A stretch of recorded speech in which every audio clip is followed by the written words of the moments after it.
Минстрой утвердил критерий ветхости домов. Здания, где есть крен-дефекты и повреждения, могут быть признаны ограниченно годными. Жить в таких домах можно, при условии постоянного мониторинга технического состояния, следует из приказа Минстроя. Документ вступает в силу 12 октября. В приказе указано, какие именно дома могут быть признаны ограниченно годными. Это здания, где есть крен-дефекты и повреждения, что свидетельствует о снижении несущей способности. В то же время в таких зданиях отсутствует опасность внезапного разрушения, потери устойчивости или опрокидывания здания, в этом случае оно было бы признано аварийным.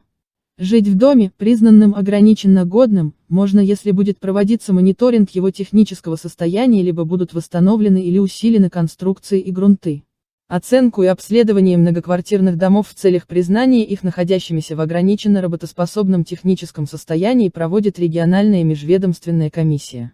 Чтобы запустить процедуру технической оценки, достаточно заявления кого-то из собственников, поданного в том числе через портал Госуслуг.